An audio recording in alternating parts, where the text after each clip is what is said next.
The baby shouldn't have been out there. Not like that. Not alone. Not with a wild animal pressed against her side, breathing slow and shallow in the mud.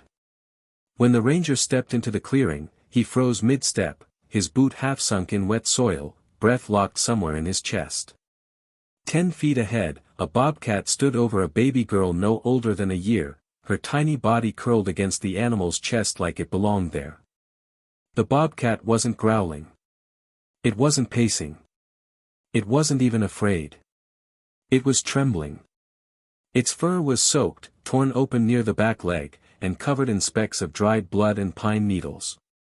One eye was partially swollen shut. But still, it stood its ground, body curved protectively around the baby, as if warning the world, "You don't touch her. She's mine now." The ranger didn't speak. Didn't move. The kind of silence fell that makes your ears ring. The forest around them, usually full of windrush and birdsong, had gone utterly still. Only the distant groan of thunder rolled through the clouds, and the quiet, rhythmic breath of the baby sleeping in dirt. The bobcat's jaw was clamped gently on the back of her overalls, not tight enough to hurt, just enough to hold. This wasn't right. This wasn't normal. And yet, it wasn't violent either. The ranger had seen predators. This wasn't that. This was something else. He crouched low, slowly lowering himself into the wet grass. The cold seeped through his uniform, but he didn't care. His eyes stayed fixed on the two beings in front of him, one wild and broken, the other impossibly calm. A baby wrapped in a kind of silence that didn't belong in the woods. She had no shoes. Just damp socks, one slipping halfway off her foot. Her little fist was curled around a clump of pine needles. And her cheek was pressed into the bobcat's ribs, rising and falling with each shallow breath. No scratch marks. No blood. No bruises. She was untouched. He scanned the tree line behind them, no signs of family, no stroller, no footprints fresh enough to follow. Just tangled underbrush and yesterday's storm dripping from the leaves. So how did she get here? And why was a dying bobcat protecting her? The ranger's fingers twitched toward his radio, but he stopped. Something told him not to. Not yet. This moment, it needed to stay untouched. Like a dream you're afraid to wake from too quickly. He inched closer. The bobcat shifted, just slightly, but made no sound. Its yellow eyes met his. There was no challenge in them. Just exhaustion. And something harder to name. Something almost human. Grief. Or fear. Or maybe, purpose. The ranger spotted the wound more clearly now. A deep gash across its rear leg, likely torn by fencing or a trap. The blood had clotted, but barely. The animal should have been hiding. Should have been resting. Instead, it had carried a baby into the open, and stood guard. Why? Another slow step forward. Still, the bobcat didn't flinch. Still, the baby slept. A breeze pushed through the trees then, cool, heavy with the scent of rain and moss and earth.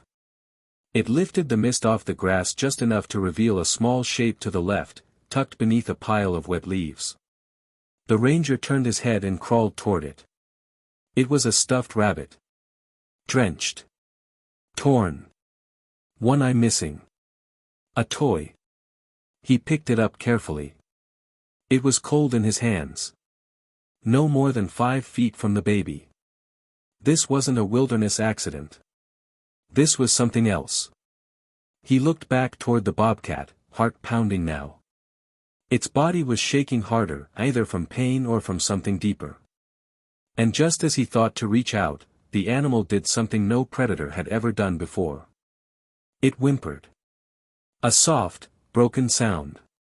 Not a growl. Not a snarl. Just a whine that came from the back of its throat, like something trying to cry. Then, it lowered its head, just barely, and rested its chin on the baby's shoulder. The ranger swallowed hard. His hands trembled as he reached into his jacket pocket and pulled out a thermal blanket. Slowly, he placed it on the ground near the child, never breaking eye contact with the animal. The bobcat didn't stop him. Instead, it moved its body slightly, enough for the baby to roll gently onto her side. She stirred. Her eyelids fluttered.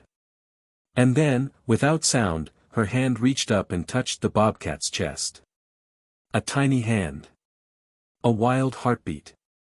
Two beings who should never have met. And yet somehow, belonged to each other. The ranger could feel it now, the shift in his breath, the sudden warmth behind his eyes. His knees were wet with earth and rain, but none of that mattered. He watched as the bobcat leaned in closer to the child, pressing its side into her like it couldn't bear to be apart. Then, barely visible beneath the baby's collar, he saw something shining. A tag. Round.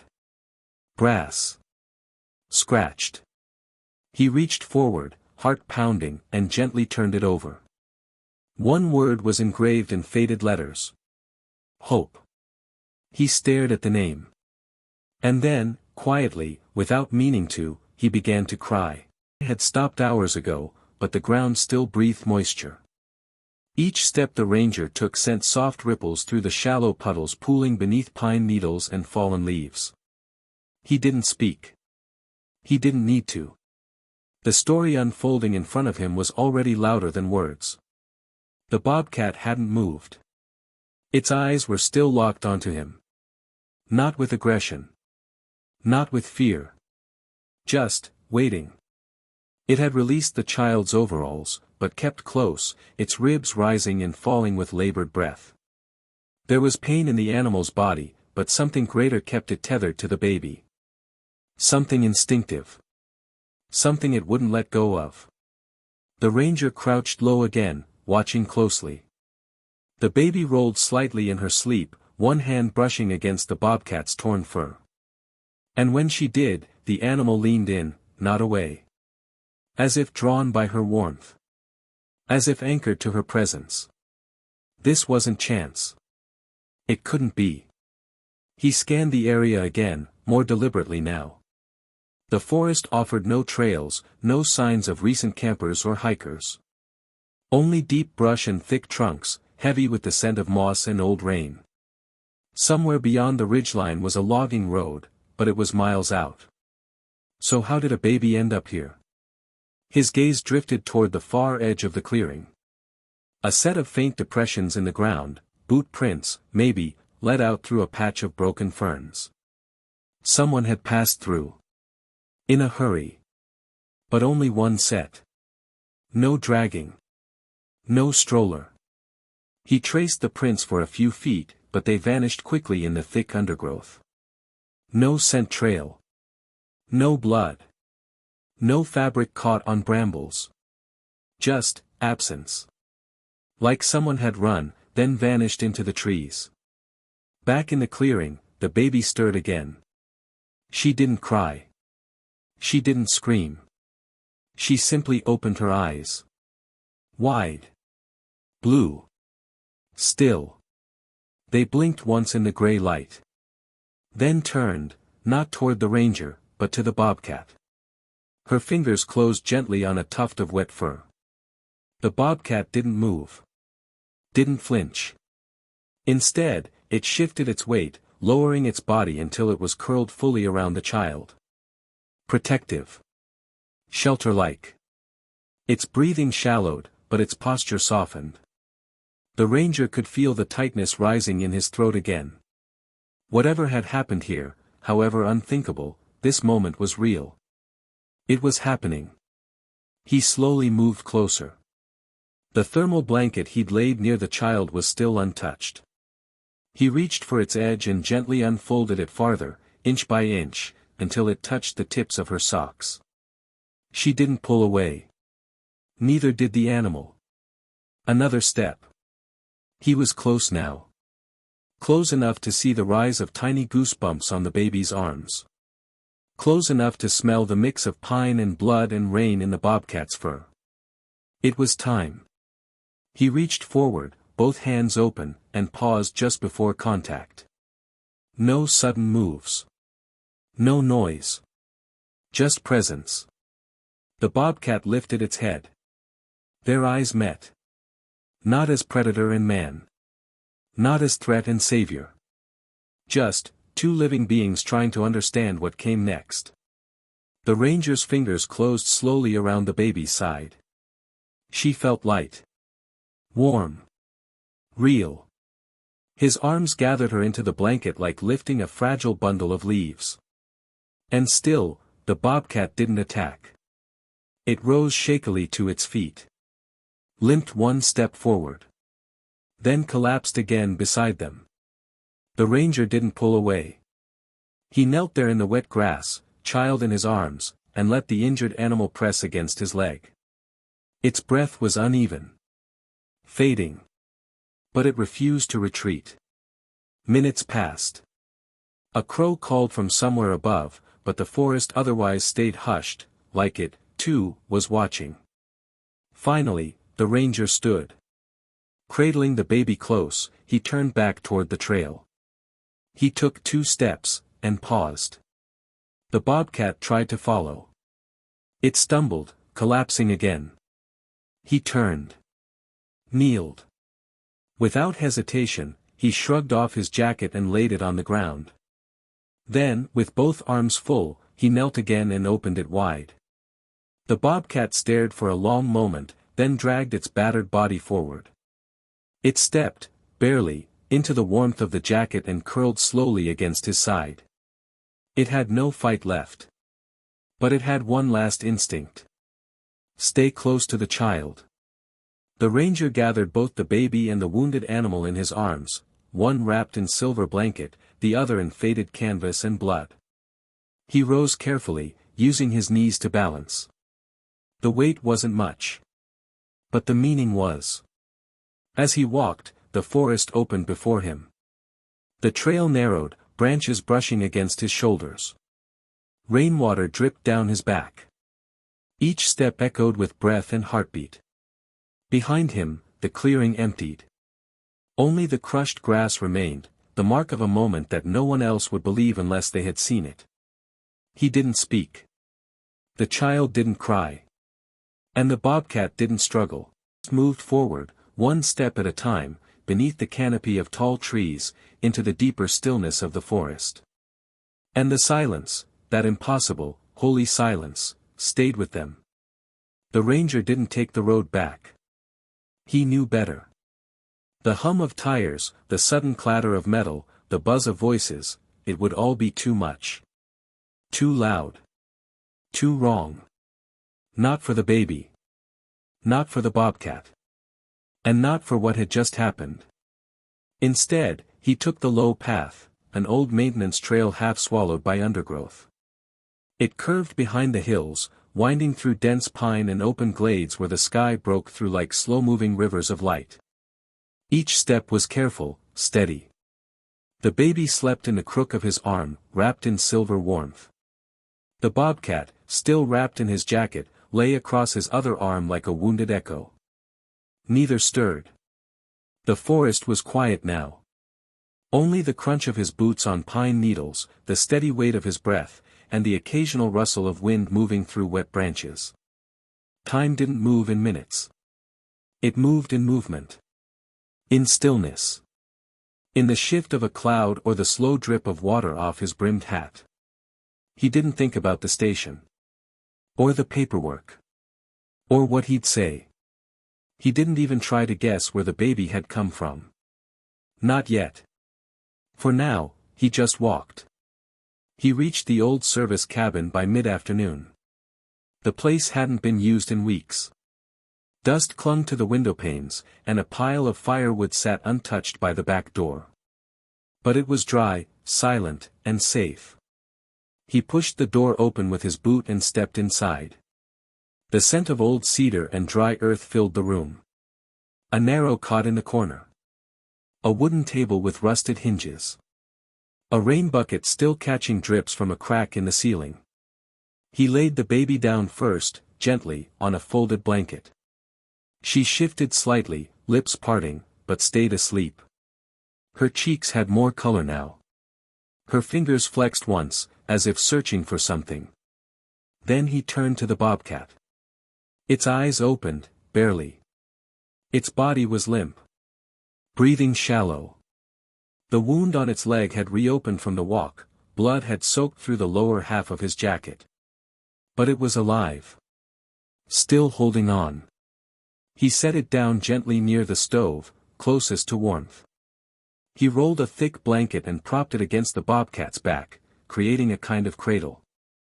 Then he knelt beside it and just stayed there. For a long time. No sound but wind against the wooden frame of the cabin. The animal's breathing rose and fell. He didn't touch it. Didn't reach to clean the wound. Not yet. That would come later, if the animal allowed it. For now, this was the only language they had. Quiet. Stillness. Presence. He checked the baby again. Still asleep. Her small body curled slightly on its side, one hand under her cheek.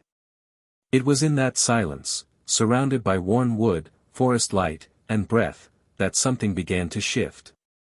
Not a change. Not yet. Just a feeling.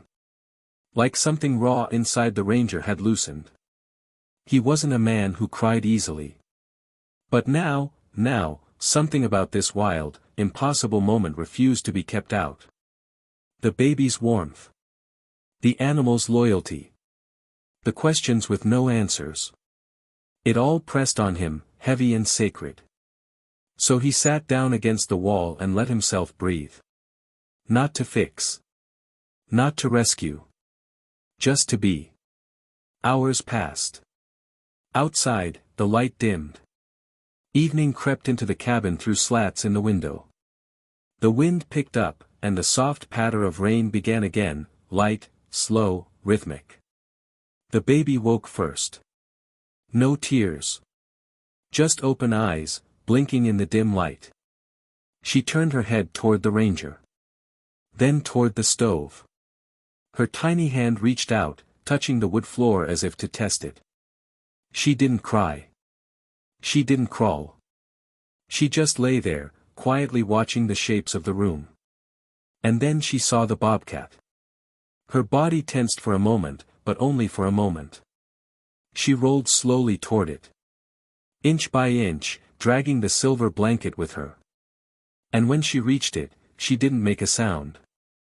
She simply placed her hand on its back. Small fingers. Blood-matted fur. The bobcat didn't move. Didn't growl. But something shifted in its breath. Slower. Quieter. The ranger watched, hardly daring to breathe. The baby laid her head against the animal's side. A gesture so natural, so gentle, that it broke something open in him again. It wasn't just protection anymore. This was a bond. Not built in words. Built in nearness. In breath. In need. He stood, quietly, and walked to the table. Found a sealed tin of water, a clean rag, and a small pair of bandage rolls he'd stashed months ago. When he returned, the baby was still lying beside the bobcat, her tiny eyes half-lidded, her body calm. He moved carefully. Knelt again beside the animal. And for the first time, he reached forward. His fingers brushed the edge of the wound. The bobcat's muscles twitched, but it didn't pull away. Slowly, he began to clean it. Rainwater. Warmed rag. Pressure held with the gentleness of someone handling something ancient and sacred. The bobcat's eyes opened once. Then closed. And it allowed him. Outside, the storm thickened. But inside that small, wooden shelter, nothing moved except the soft hands of a ranger, the steady breath of a wild thing, and the quiet heartbeat of a baby whose name no one yet knew. By morning, the rain had stopped, but the clouds still hung low over the trees like wool soaked in sorrow. Mist clung to the cabin windows. Drops rolled down the glass in slow, uneven trails, catching hints of pale light as dawn broke somewhere behind the forest. Inside, the world had not shifted. But something in it had. The ranger stirred first. His body stiff from sleeping upright against the wall. His neck ached. His back complained. But he didn't move right away. He listened. The breath. 2 rhythms. The bobcat. The child. Still here. Still alive. He slowly opened his eyes. The baby was curled beside the animal once again, her hand resting on its side. The bobcat's head was tilted slightly toward her, eyes closed, but breathing steady. Cleaner now. The bandages he'd wrapped around its hind leg hadn't been disturbed. They held. He stood slowly, careful not to wake them. His knees cracked as he moved to the window and pushed it open. Fresh forest air rolled in, damp and filled with the scent of bark, wet moss, and the faint sweetness of cedar. Outside, the trees held still. The storm had passed.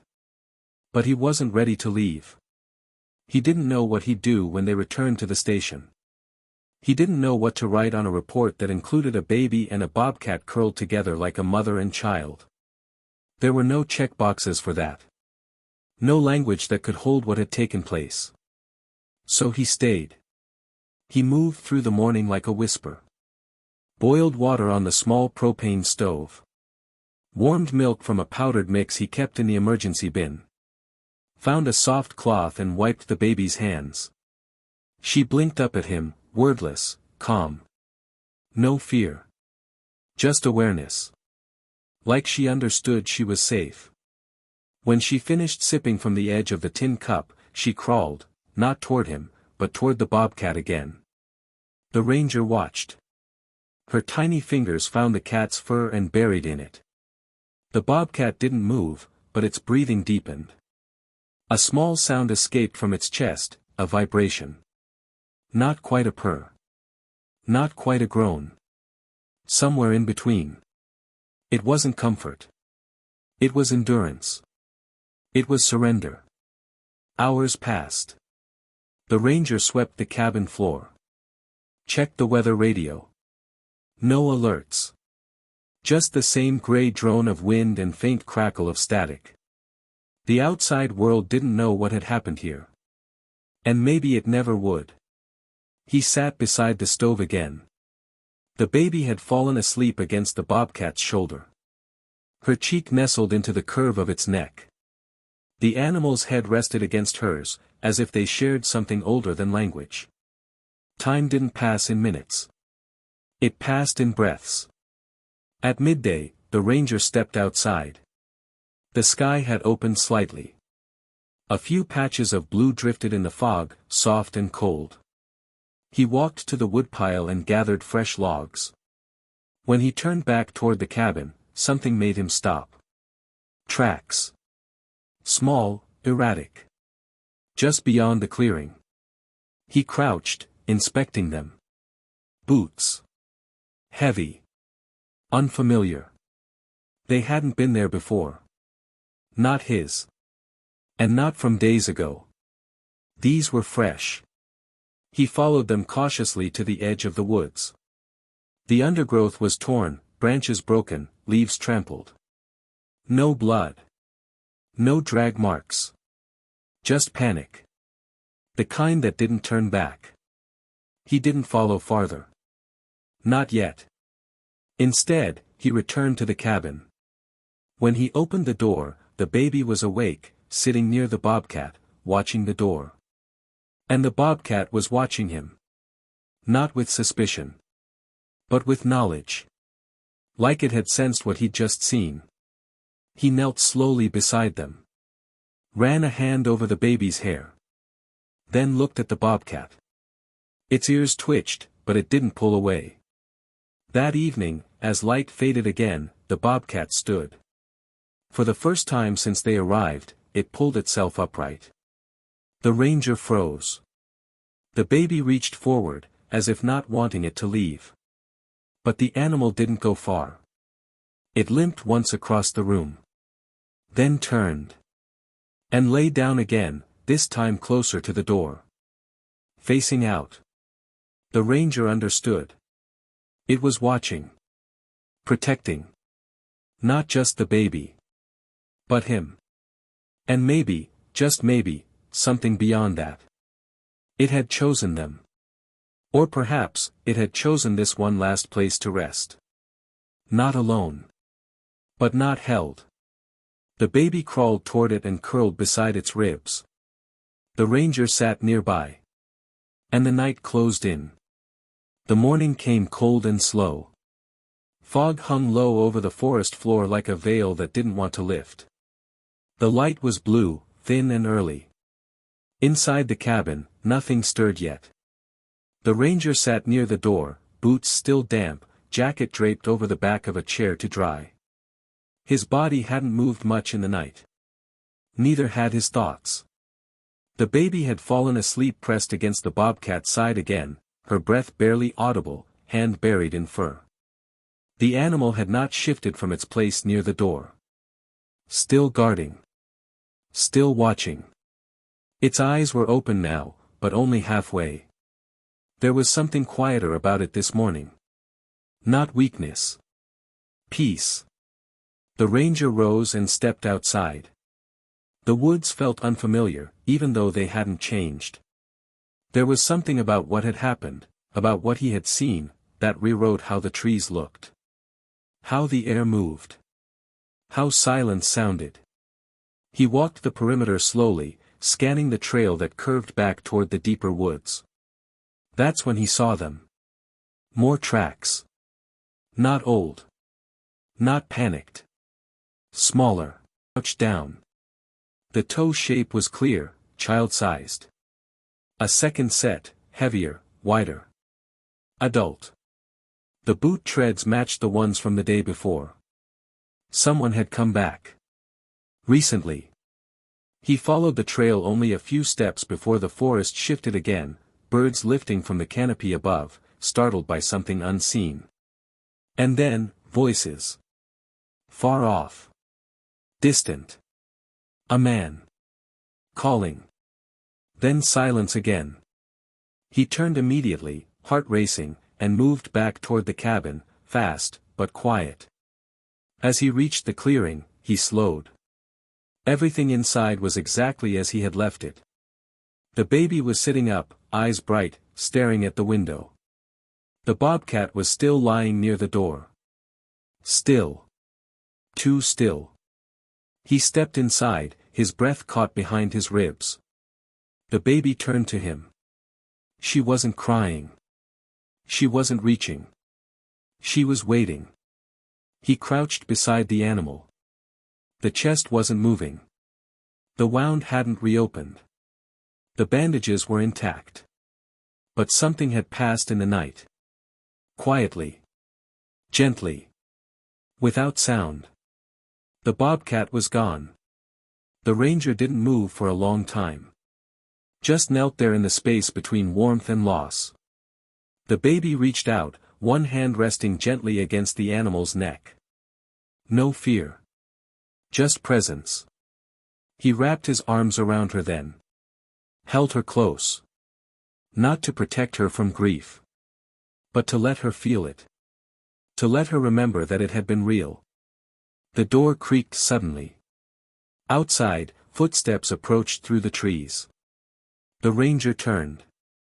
A woman stood just beyond the edge of the clearing, hair tangled, coat soaked through, eyes wide with something between dread and hope. She saw the baby. Saw the ranger. Saw the still shape near the door. And her knees gave out. She dropped to the ground, hand over her mouth, breath catching like a sob that had run out of sound. He didn't speak. He just nodded. And she crawled forward, mud streaking her palms, until her hands reached the child. The baby looked up. Blinked once. And then leaned forward into her mother's chest, as if she'd been waiting all along. No cry. Just recognition. The ranger stood and stepped back. The woman held the child tightly, whispering something only she could hear. Her tears mixed with rain and soil.